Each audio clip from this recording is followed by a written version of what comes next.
नमस्कार मंडळी, तू ही रे माझा मितवा या मालिकेच्या पुढील भागामध्ये आपण पाहणार आहोत. मिठाईचे बॉक्स घेऊन जाणाऱ्या गाडीचा ड्रायव्हर हा ईश्वरीला बेशुद्ध करतो आणि तिला तो एका जुगाराच्या अड्ड्यावर घेऊन जातो.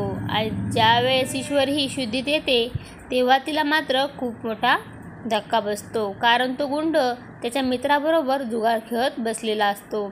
आणि हे पाहून ईश्वरी विचार करते, आतापर्यंत आपली मिठाईची पार्सल पोहोचायला हवे होते. माझा संशय खरा ठरला आहे.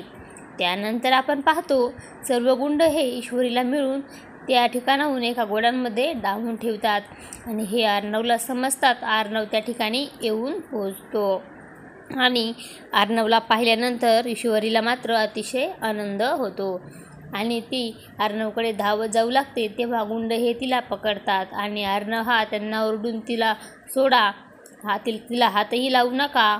आणि त्याच वेळेस गुंड हा अर्णवला धमकावतो, तुझ्यासारखे सुट्याबुटातले व्यक्ती आमची काहीच वाकडी करू शकत नाही. तू इथून गुमान चालता हो, नाहीतर गाठ आमच्याशी आहे. आणि असं बोलल्यानंतर अर्णव देखील आपला चेहरा दुसऱ्या दिशेला फिरवतो आणि बाहेर जाऊ लागतो.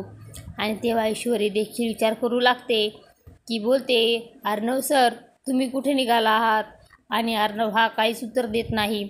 आता पुढे येणाऱ्या भागामध्ये अर्णव हा कशा प्रकारे ईश्वरीला गुंडाच्या ताब्यातून सोडवणार हे पाहणे अतिशय रंजक ठरणार आहे. तू ही रे माझा मितवा या मालिकेचे सर्व अपडेट्स पाहण्यासाठी आपल्या चॅनलला लाईक करा, शेअर करा आणि सबस्क्राईब करायला विसरू नका.